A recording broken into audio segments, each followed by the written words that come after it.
इतिहास बताता है कि 16वीं सदी के अंत में भारत दुनिया के सबसे समृद्ध देशों में से एक था। उस समय दुनिया के कुल उत्पादन का लगभग एक चौथाई हिस्सा अकेले भारत में होता था। इसी वजह से भारत को सोने की चिड़िया कहा जाता था। उसी दौर में भारत में सम्राट अकबर का शासन था, जिन्हें अपने समय का सबसे धनी शासक माना जाता है। वहीं दूसरी ओर ब्रिटेन की हालत खराब थी।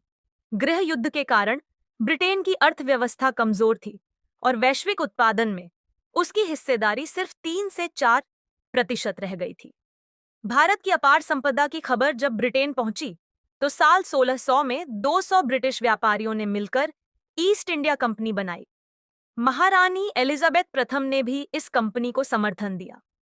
साल 1608 में कैप्टन विलियम हॉकिंस गुजरात के सूरत पहुंचे और बादशाह जहांगीर के दरबार तक पहुंचे।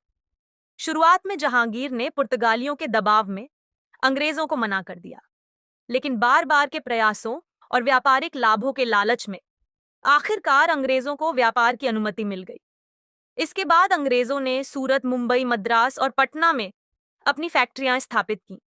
शुरुआत में उन्होंने लोगों को रोजगार दिया, अच्छी तनख्वाह दी, जिससे कई भारतीय व्यापारी उनके साथ जुड़ गए। लेकिन धीरे धीरे व्यापार के साथ साथ लालच भी बढ़ता गया। अंग्रेजों ने भारत की सत्ता पर कब्जा करने की योजना बना ली। 1686 में अंग्रेजों ने औरंगजेब के खिलाफ युद्ध छेड़ा, लेकिन इस युद्ध में उन्हें करारी हार मिली।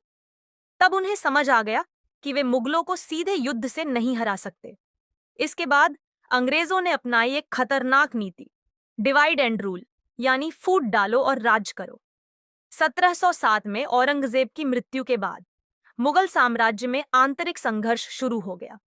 कमजोर और अनुभवहीन शासकों ने अंग्रेजों को और ज्यादा मौके दे दिए।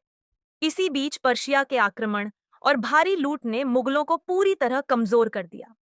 अब अंग्रेजों ने बंगाल की ओर रुख किया। प्लासी के युद्ध में नवाब सिराजुद्दौला की हार और फिर 1764 के बक्सर युद्ध में मुगल सम्राट शाह आलम